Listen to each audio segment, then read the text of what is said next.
So welcome to Ecosystem North. I'm Jamie Sonsbach. Each week, Ecosystem North shines a spotlight on the people and organizations that support our region's entrepreneurs, uncovering the real story of what inspires and drives them to be entrepreneurial champions. So 8 years ago, I had a crazy notion. Why did Rochester, Minnesota, home of the Mayo Clinic, not have independent wet lab space for entrepreneurs and visitors to the city who wanted to work with Mayo Clinic? You know, I had just moved here from Salt Lake City, Utah, which University of Utah had a fantastic tech park that was full of wet lab space. And it just boggled my mind why we didn't have that. So as many of you know, I began this journey to really start meetups around entrepreneurs in the community. And of course, life science was a big piece of that. And a reoccurring theme over and over were people in the community saying, where's the wet lab space? Where's that space that's going to allow me to take this from an idea to a product? And it simply didn't exist. And so I started having these crazy notions of starting a co-working wet lab space. And I began kind of looking around, poking, prodding, seeing what could be done, and ultimately just decided it was way too expensive, way too labor intensive, just too much everything. As someone who, ran labs for 20 years, it was still really tough for me. So I remember connecting a few years ago with someone and saying, yeah, it's a shame you couldn't do a wet lab space. And, we started a co-working space that was a little bit easier. And then someone said, yeah, you should do it just like UEL. And I'm like, what the heck is UEL? And that was my first introduction to UEL and the amazing work that they do. So it's my extreme pleasure to introduce Diane Rucker, the Executive Director of University Enterprise Labs. Welcome to Ecosystem North. Thank you very much, Jamie. It's a pleasure to join you today. I know it was sort of a long preamble, but wet lab space has such a big place in my heart, as a former laboratory technician, lab manager. It is still to this day astounds me why we don't have that space here, but I'm so glad that we have a space at least geographically close to us in UEL. Yeah, I'm delighted that we do as well. And I can tell you honestly, I kind of wish that you had started that space a few years ago because we have more demand than we can meet. And it's a really extraordinary position to be in. So UEL is an old converted Target distribution warehouse. And it's about just under 150,000 square feet. So UEL has 33 full-size wet labs. And by full size, they're each about 800 to 1,000 square feet. So huge, honestly. The size of a fairly decent sized living room, or certainly bigger than my first apartment. But the key point is that we try to be very flexible with the space. Some people need just a bench space to be able to work on an idea. Some people need a full-size lab to be able to prove out a concept and start building a business. Some people are growing very rapidly and they need more than one full-size wet lab. And the 33 labs that we have are actually divided among 63 companies that we currently work with. So it's an extraordinary number. Companies are in very early stages and growth stages. Some are more mature companies that are spinning out a new and crazy idea and want to do it off of their regular campus. But the opportunity there and the difference kind of between a wet lab and kind of a normal commercial space is you have the tools that you need to work on messy stuff. Biology, chemistry, biotech, experiments, fume hoods, chemicals, the things you don't want to put in a normal office space, and the things you definitely don't want to be working on in your garage. So in terms of supporting entrepreneurs, we offer up the space at, I know they'd like us to be less, but it is slightly below market rate. And I truly do wish that we had more space like this available in Minnesota. Yeah, it's definitely a huge asset, especially with the very medical and ag tech focus of Minnesota. I think it's desperately needed. I remember the tech park in Salt Lake City, and it's acres and acres of space, and there are labs everywhere. And it just, again, boggles my mind why that doesn't exist here. And yeah, it feels like we should have it in at least 3 areas. Rochester is definitely one of them. The Twin Cities is another, and I would actually say north of the Twin Cities would be another one to be able to bring in more greater Minnesota. But right now we try to meet the demand that we can. And as I said, I wish I had more space. Well, that's one thing is it sounds like so far it's been a success. So hopefully we can, over the course of the next few years, hatch plans for expansion for sure. Yeah, I think there's definitely some opportunity. So we did actually just expand in the last year or two. We started an expansion in 2018, actually just about the time that I joined. So literally I started work and we broke ground the same day. It was kind of exciting. I missed being in on the planning process for that. I think that would have been a lot of fun, but got to be involved in all the fun details of construction and really scoping this out and ramping it up. So we opened it in 2019. We were almost completely full by fall of 2019. And then at this point, the rest of the building is also full. So it's extraordinary. Our big challenge is that we want to be more than space for our entrepreneurs. We know that they need the space to grow, but we also know there's a lot of other tools that are really critical as they're building their business. It's not just about the technology. It's about your market presence. It's about your customer. It's about, does anybody care about the problem that you're solving? So helping our really amazing entrepreneurs to kind of see some of the other aspects of their business is one of the things that we try to do. Yeah, that piece to me is the secret sauce for success, really, in many ways. I now refer to it as frameworks and networks. So you need a network of individuals. I always say it takes a community to raise a startup, and those frameworks of educational support, of all these different supports that can take companies forever to sort of reinvent the wheel, network themselves in, and by that time they've burned through a lot of capital. And so definitely that community is such a critical piece to really creating a true entrepreneurial ecosystem that helps support people in the life sciences especially. And I know coming from the life sciences, sometimes there's at least around here, there's more of a go it yourself sort of attitude. It's a physician or a researcher that says, hey, if I could write an NIH grant or whatever, I can certainly run a business by myself. And I remind them, okay, you're a high performing surgeon at Mayo Clinic. You've got a research lab that has a staff of, 10 or 15 people.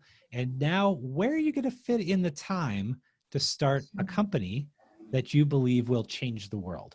I know it can be done. I've seen it, but it's really, really hard. It's the time. It's also the skill set. So I think there's two directions there. I want to talk briefly about the entrepreneurial ecosystem that you mentioned, because that was actually one of my triggers for getting involved in what was happening in Minnesota. I just got very excited about it. But really, the whole ecosystem, the entrepreneurs are an absolutely vital part of it. But there's really 4 other key elements that you can't do it without them. You need financing. You need the ability to find seed funding, early stage funding, SBIR funding. You need education. Even the best researchers don't know what they don't know about business. So you need to be able to learn the tools and skills of an entrepreneur.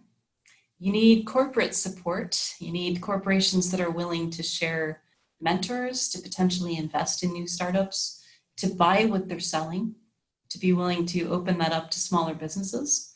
And you need government support as well. So you need the ability to start a business without huge tax burdens. You need support like Launch Minnesota, which has been reaching out to not only the Twin Cities metro area, but has really made a strong push to bring in greater Minnesota and understand what the entrepreneurial needs and opportunities are around the state. So that's those 5 key elements: entrepreneur, finance, corporate, education or university, and government are absolutely vital. Really, as you said, to help an entrepreneur even make it, even start. Yeah, it's and the funny thing about all of those ingredients is they sort of have to happen at the same time. Yeah, correct. Some in differing quantities, but it's never really apparent. And that I think this is been exemplified by, people like Brad Feld and others. When you think about the Kauffman Foundation, when you think about these studies of each community and why they were successful in their entrepreneurial ecosystem versus others, really the answer is it really depends. It depends on, what the focus of the entrepreneurs are. It depends on how you sprinkle in a lot of those 5 pieces. It also It depends does. on the connections between those Yep. 5 pieces. And I think that's something that a lot of groups miss, because it's the individual elements may be very strong, but if you don't have connections across and between those elements of the ecosystem, if you don't have universities connecting with corporates, if you don't have venture capitalists connecting with government, if you don't have entrepreneurs that are sprinkled into all of these, you're not going to have a successful ecosystem. You'll have a successful group of silos. Yep. And I'll be honest and say, I think that's where Minnesota was about 6 or 7 years ago, with a lot of really strong elements to that ecosystem, but without maybe the connections that were really needed to kind of give it a boost to get it started. Yeah, it really takes Rochester's no different. There's, a lot of different silos. My challenge has been to find what I call the good rebel in each one, that individual that is willing to kind of step outside the silo and interact and help educate us onto, what assets that this siloed group can bring to bear, and then slowly start to, I don't ever say culture shift, because that some people get like, oh no, it's I don't want to change our culture, it's perfect, but sort of graft on, this Yeah, sort of ecosystem building mindset, and I then think the it's an hope is and. It's an and mindset. yes. It's not a shift. It's a plus. Let's see if we can kind of grow and expand it as opposed to changing the direction. Yep. And And that's worked, I think pretty well. I think Minnesota has really evolved by leaps and bounds over the last 5 years for sure. yeah, I would agree with that. It's been really extraordinary to see the change and to be part of the change. It's just an amazing thing to see. You So, mentioned before the story about how we don't talk about it enough. And I think that's actually one of the key challenges. Even when I started, there's a lot going on in Minnesota, but we're a little too humble about it. We don't tell people all of the exciting things that we're working on. So, how are things going? Yeah, pretty good. Not so bad. Yeah. In reality, you've just signed a major contract. You brought in an amazing funding grant. You just all sorts of incredible stuff. But one of the neat opportunities with this podcast is being able to talk about it. yeah, that's, in Collider, we sort of have 4 pieces. And one of the biggest pieces is our storytelling arm. We intentionally designed that into the nonprofit because we want to tell these stories. We want to give people an opportunity. And it's funny how many times, exactly what you said, we reach out to people, we say, wow, you just got, a major SBIR, STTR, something like that. And people are like, yeah, so I'm like, but that's huge. Like you should be out there. You should be telling people, at least post it on your social media, like do something, anything. And they're Yeah, I just like, think why? part of that's the profile of an entrepreneur in Minnesota, which is a little bit different than you'd find with the coasts. What I typically find is that an entrepreneur in Minnesota, just in general, not even just in the life sciences space, is a little older than your typical entrepreneur from maybe Boston or San Francisco. He or she has thought about this a lot. So he or she typically takes a longer time to get a business started, but has really done the research before that happens. So generally, and even given the current economic situation, it's hard to bring in statistics, but generally Minnesota businesses have a much higher 2-year and 5-year survival rate, just because of the amount of upfront work that the founders have put into it. So it's incredible, but to your point, Jamie, they don't tell us about this. We find out about it after the fact, or we hear something later on. You've been working on this for 5 years. This is amazing. Oh yeah, Yeah. it's gone pretty well. Yeah. Yeah. Yeah. And they always looking down at their shoes, never up at the, at the camera.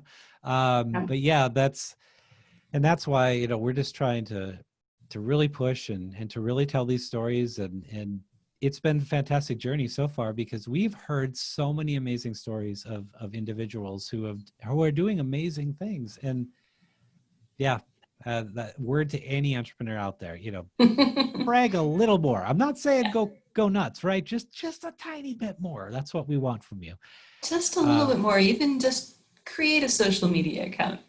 We'll help Yeah, you amplify it. absolutely. So, I want to find out a little bit more about you. So I always try to ask these questions. So, if you could the audience know, where did you grow up? What first brought you to the region? Yeah, so great questions. So I'll give you kind of a quick overview of who's Diane.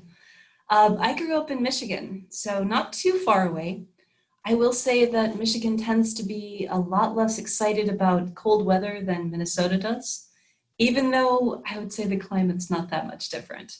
But one of the things I love about Minnesota and one of the things that's kept me here is it's just fun. I mean, you go outside, you do cool things, whether it's 0 degrees or 100 degrees, maybe a little more 0 degrees than 100, but so my background is technical. I was a first generation college student in my family and was lucky enough to get accepted to MIT. So very hard to turn that down, so I didn't, which meant that I had 4 years at MIT, really extraordinary place, very humbling in a lot of ways, because I think the first thing you find out is you thought you were really awesome and you're kind of average.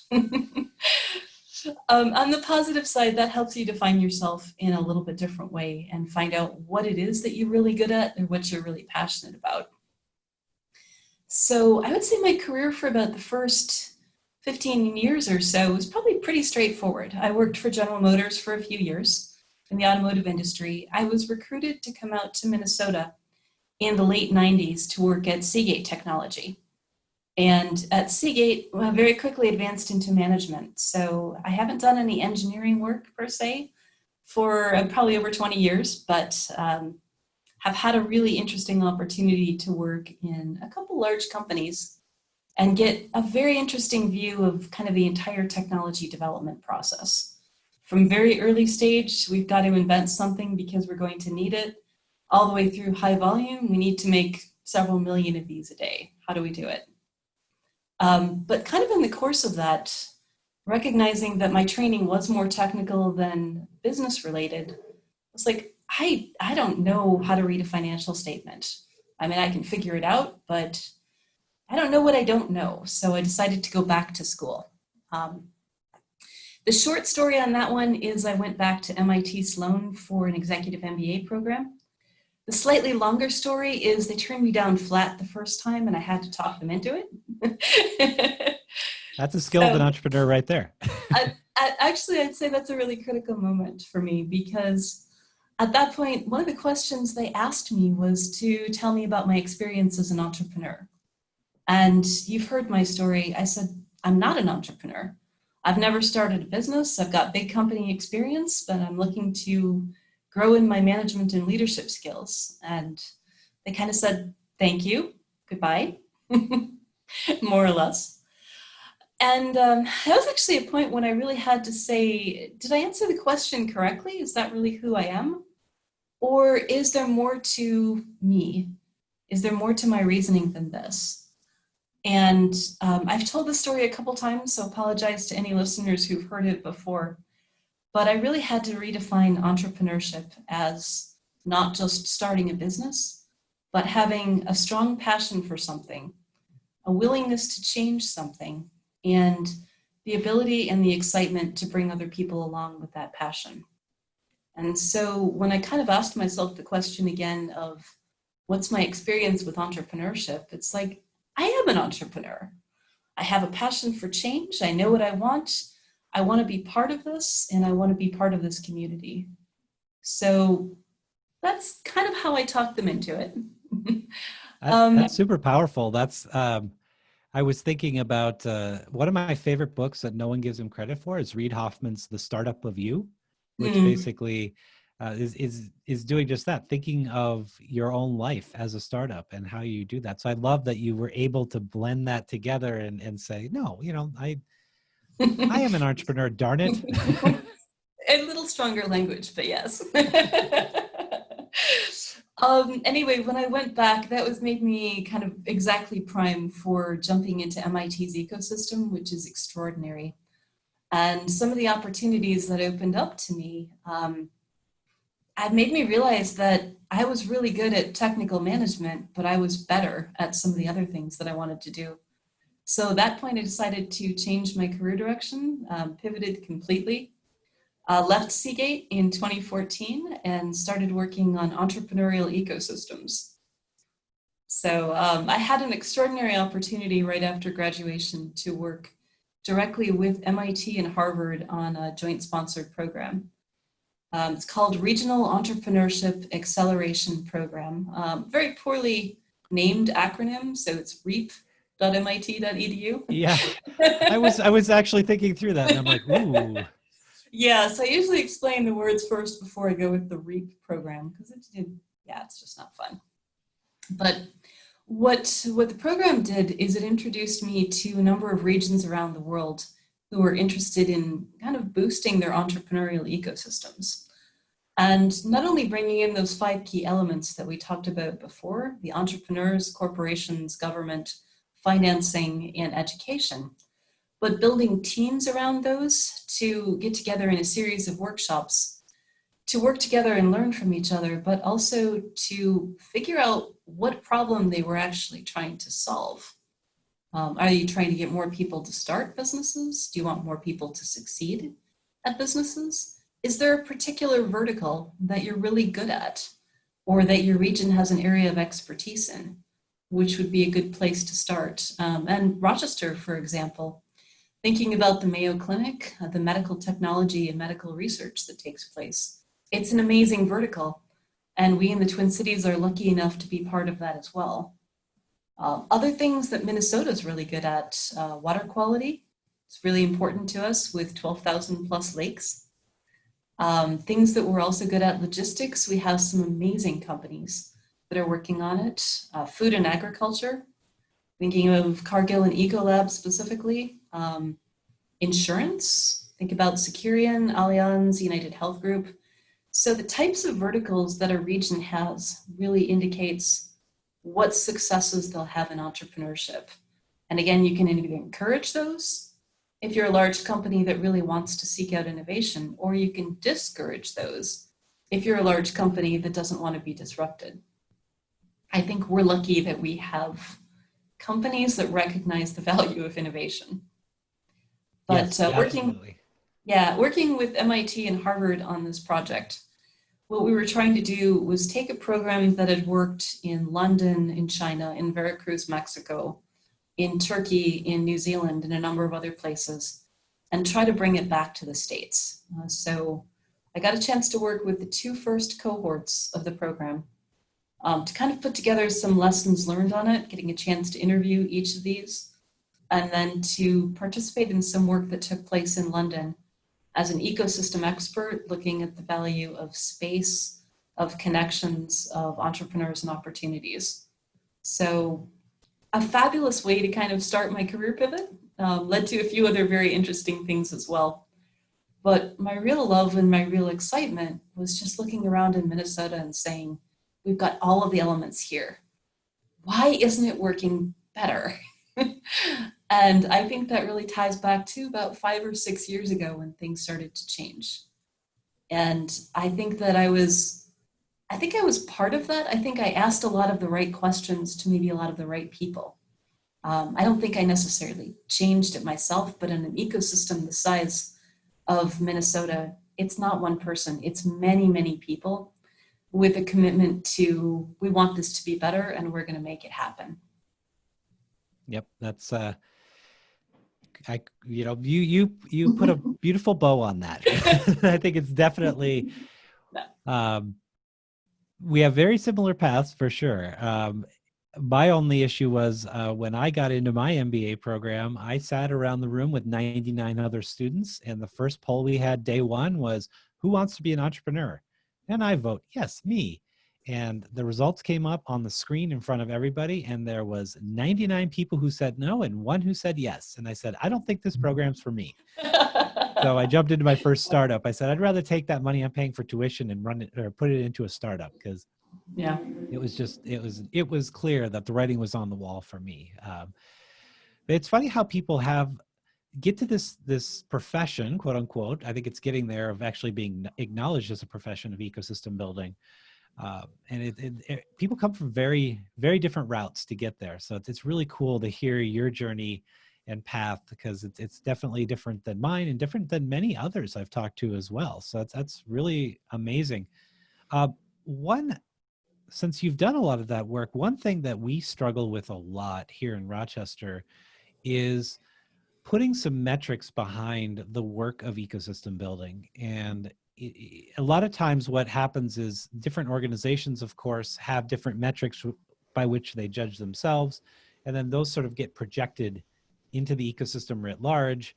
And we end up, doing and measuring the wrong things. And really the only currency I've ever come up with that seems to work universally for entrepreneurs is storytelling.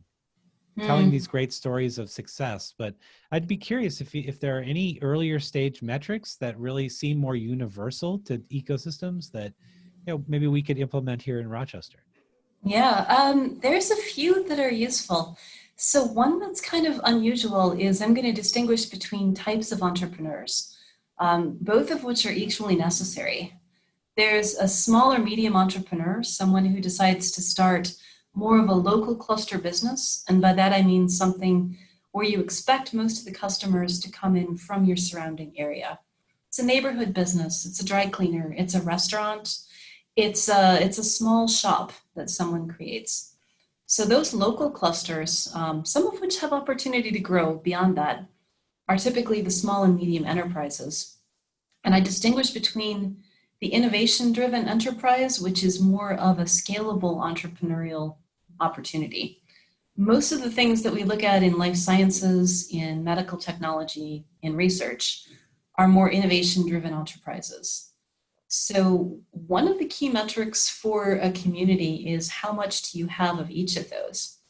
And the reason that's critical is because if you just have, say, large companies coming into the area and not a lot of small businesses, you're not going to have success with either type, either a small and medium enterprise or an innovation-driven enterprise. If you have a good balance of those, entrepreneurs typically we like crazy stuff, right? I specifically seek out small and interesting entrepreneurs to kind of share their stories or share their products with my community. And I'm very proud of the fact that my daughters do this too, so it's really cool. But the key thing there is it's almost about a 2/3, 1/3 split. You really need to have about, for the new businesses that are started, I would say you need about 2/3 to be the small and medium enterprises with a chance of succeeding and really growing the cultural feel and the neighborhood feel of the place that you're in, and about 1/3 that are innovation-driven enterprises.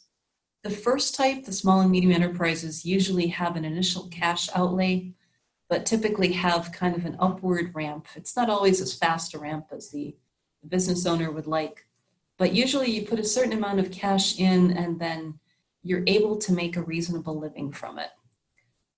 With innovation-driven businesses, you put cash in and you get nothing out, and you wait a few years and you still get nothing out, and you keep putting cash in. And eventually, you should come out of that valley of death and kind of come up to the point where you start to scale and actually start to be cash flow positive. But you need both types of businesses, and the support from the community needs to be available for both. So kind of the number or percentage of those types of businesses that are formed compared to the large businesses in a community is a good metric to look at. Yeah, well, that's great. I probably because of the MIT connection. So we just finished a course we ran based on disciplined entrepreneurship by Bill Millett. Bill Millett, and yep, and that's one of the things we talked about early on, because we had going through this course were sort of two groups, and then basically what you just described are the two groups. And something that's always been a challenge to me is, even in disciplined entrepreneurship and other other courses like that, whether it's Lean Startup or anything like that, that again, these frameworks that we expose entrepreneurs to, it always seems to be more geared towards that high tech, high growth, innovation driven technology piece. And when you're saying, this mix should be 2/3 SMEs, Mhm. is there a process that works? Can disciplined entrepreneurship work for small, medium enterprises? I mean, obviously getting a focus on who your customer is, things like that. I think that's important in business no matter what, but is there any one guide or resource? Because we're Yeah. struggling with that as a community, because we don't know if the answer is to continue to teach disciplined entrepreneurship to everyone, or if we find a way to sort of split off, because we want to make sure that people who are interested in wanting to take those first steps as an entrepreneur have access to the correct tool that's going to help them move faster.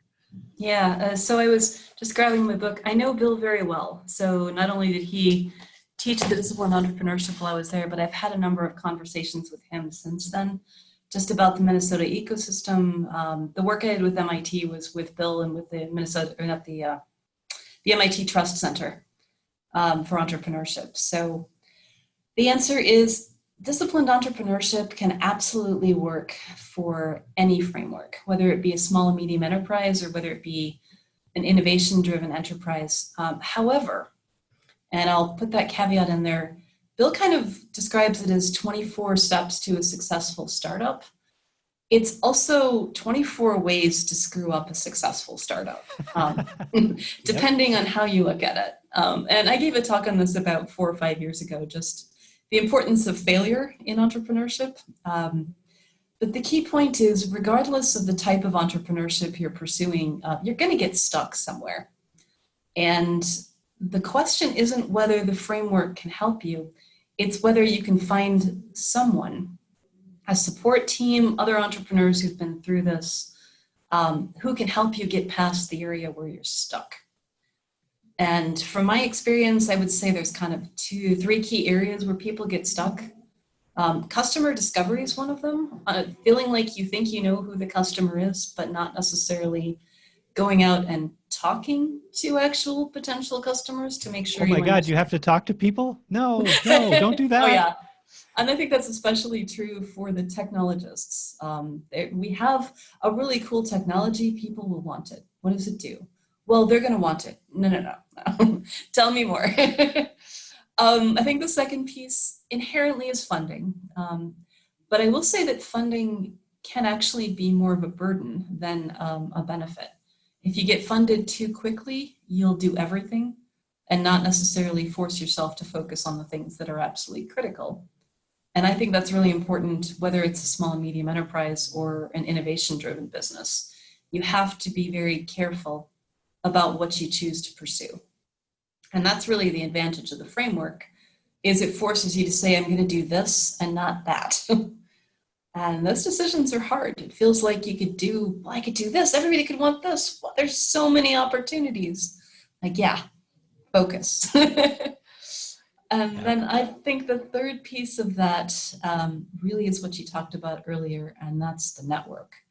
The framework is going to do you almost no good unless you have the network there to get you through the hard spots and to celebrate the good spots with you. And even to celebrate the failures with you. Hey, we screwed up. We burned through this much. All right, what are we going to do now? Yeah, no, well put. And that it makes me a little happier to know that, because we had, I would say our mix was about what you'd put down, 2/3, maybe 3/4 of the class was more classed as a SME, and the rest were more high tech. And yeah, it was interesting. So our class just ended on Tuesday, and this is the first time we ran it, and we basically did steps 1 through 9. So our ideas was idea to customer.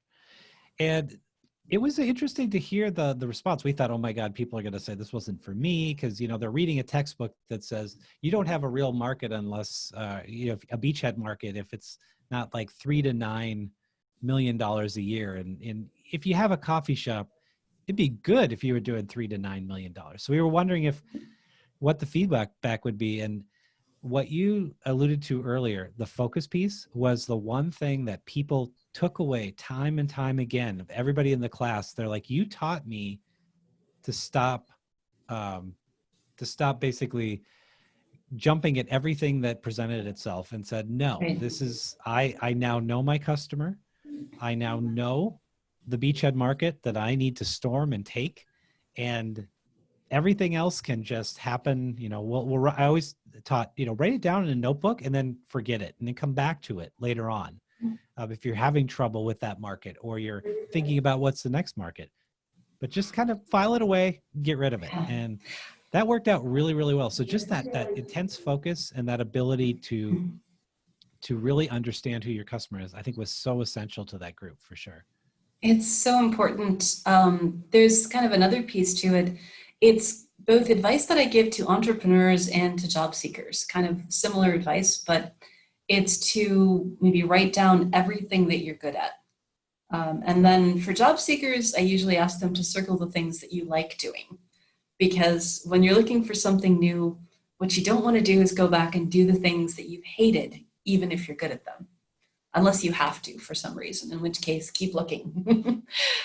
For entrepreneurs, it's the same thing. You're potentially good at a lot of stuff, but what do you do really, really well that people are going to want? And being able to narrow that down from maybe the 10 or 15 or 20 things that you could do to maybe the 2 or 3 you focus on, and then maybe the one that becomes part of your pitch. It's really important. Yeah, you could do a lot of things. You're smart, you're amazing, you're incredible. But what do people want from you? And how can you meet that need with something that's going to excite them? Something that's literally going to hook them in. Yeah, for sure. Well, we're a little bit short on time here, so we're going to jump to the what I call the fun questions. Awesome. So projecting out even 3-4 years from now, what's your vision for the future of entrepreneurship here in this state? Ooh, I love this question. So, especially right now, we're in 2020. This is chaos. The one thing that entrepreneurs do really well is they thrive in chaos. So, out of this, yeah, we're kind of in the really sucky time of the pandemic. But what's going to come out of this is new business ideas that are going to be unlike anything that we've seen before. We thrive in a period of chaos. This is the time at which we take risks because why not? We might as well, We're stuck at home, we're thinking about this. Let's try this. Let's see what we can do. So what I see the future of entrepreneurship, especially in Minnesota, is that I think we're going to get really good at some things that we didn't expect to be good at. This is kind of cool. I also think we're going to get a lot better at connecting the different parts of the state because a lot of the entrepreneurial activities in the Twin Cities, in Rochester, in Red Wing, in Duluth have been more regional specific. We've created a lot of little pockets of entrepreneurship. We not only can't we do that right now, we can't get together in person for an event that has 100 people or 200 people, but it's an opportunity for us because we can't get together in person. So why not open up the event so it's not just the Twin Cities, but it brings in Brainerd and it brings in Mankato and a bunch of others. It's an opportunity to learn from each other across the state and to extend that learning globally. So I think we're going to get better and smarter about sharing what we're learning across the state. Yeah, and it's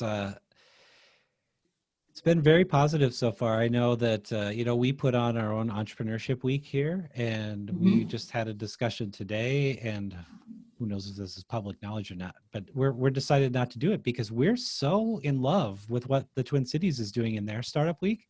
Just having all of this stuff kind of broken over a few weeks, that I'm encouraging people to engage. It's so funny that 90 miles can make a difference, but it really does in Minnesota.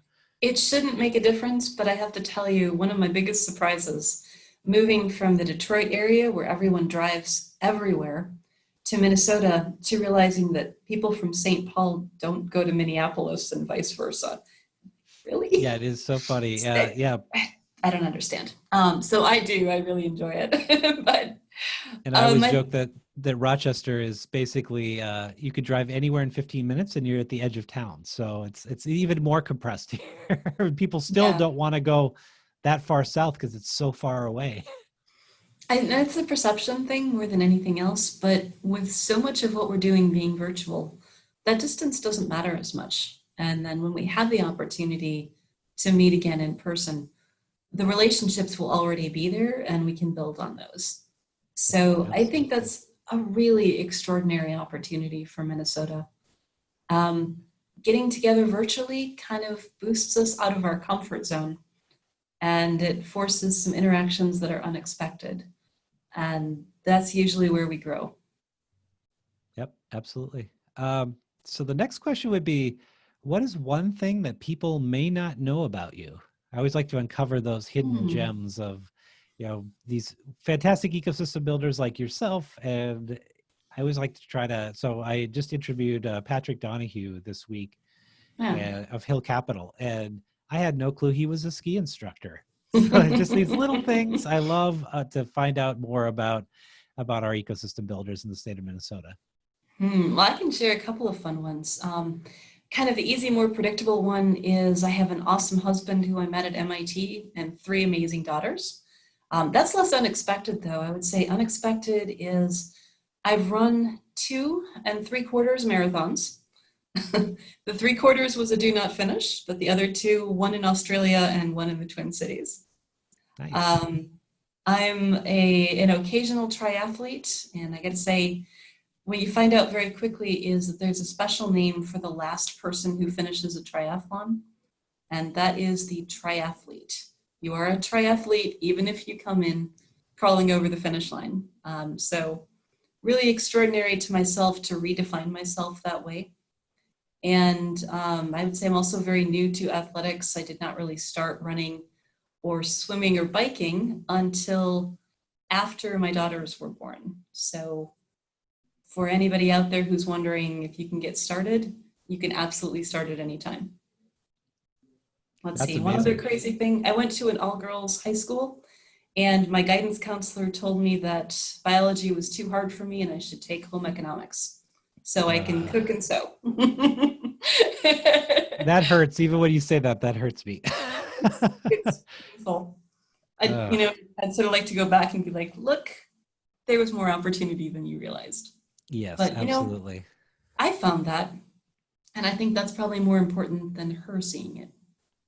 Yes, for sure. Just you want to go back, and if they're still in that position, reminding them that, hey, look, there's other things. You can be supportive. Yeah.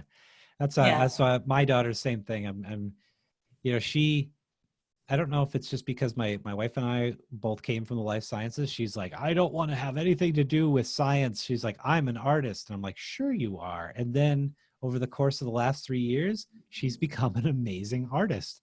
And I'm like, yes, you could do that. And she's like, well, Yeah. everybody at school tells me that I should be a doctor. I'm like, nope, just tell them that might be for you. It's not for me. And draw a picture and show them why it's not for you.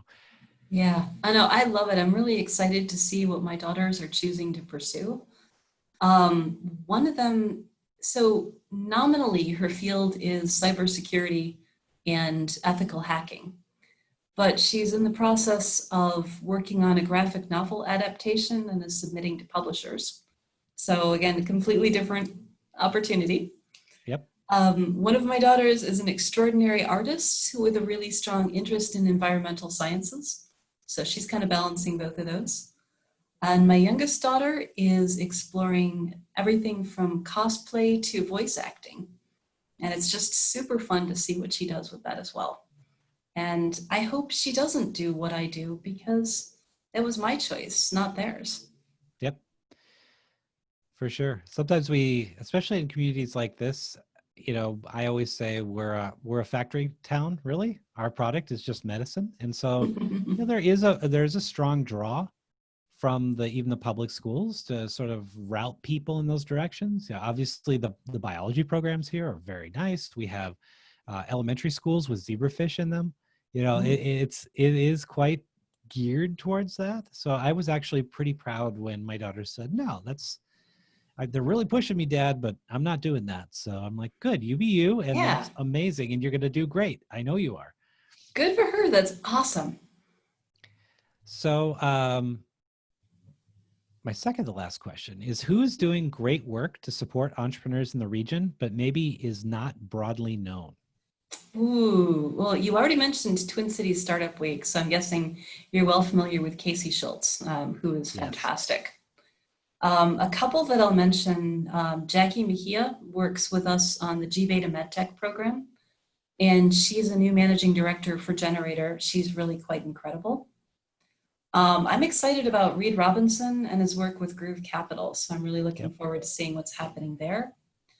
Jonathan Ellis with Sandal Fund Capital just put together the Midwest Connect, which was just extraordinary. Other people, gosh, there's so many. I guess that's a really good situation to be in Minnesota. I will say, I feel like there was one more that was on the tip of my tongue that I've forgotten. You gave me quite a few for sure. So I gave you a few to start. Yeah, honestly, I could just keep going with this, but it's like, where do I grab? I would say some of the co-working spaces that we have are really making some strong contributions to entrepreneurship.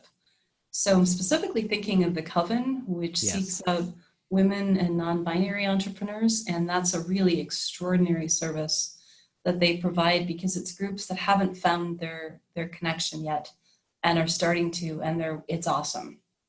Yeah, I have the privilege of serving on Launch's sort of co-working working group with Yeah. Alex, and she Yeah. is Oh, just she's great. amazing. I mean, I could jump on a call with her and be like, yeah, well, co-working is kind of tough right now. And she's just like, she brightens my day. She's got so many great ideas, and you could Yeah. just tell that she's 12 steps ahead of me, and I just love learning from her. So it's been a great experience getting to know her for sure. And she has that passion for entrepreneurship and entrepreneurs, and she's willing to share it in such a way that it brings people along with her. So just fabulous. Yep. All right. So kind of wrapping this all up, where can people find you if they want to know more about yourself or UEL? Awesome. Well, you can find me on LinkedIn. It's probably the easiest way. I also have a Twitter account. I'm at perky_r. There is a story behind that. It's a college nickname that just kind of stuck. And then for UEL, uelmn.org. And please do follow us on LinkedIn and Twitter. We would love to have you join us. Fantastic. Well, thank you so much for taking the time to share your story with us. And really, we love to say this. Thank you so much for contributing so much to the ecosystem of Minnesota. It's an amazing place. It is such an honor to be part of it and to see how much is happening. And thank you so much, Jamie, for the invitation to join you today. Yeah, thank you.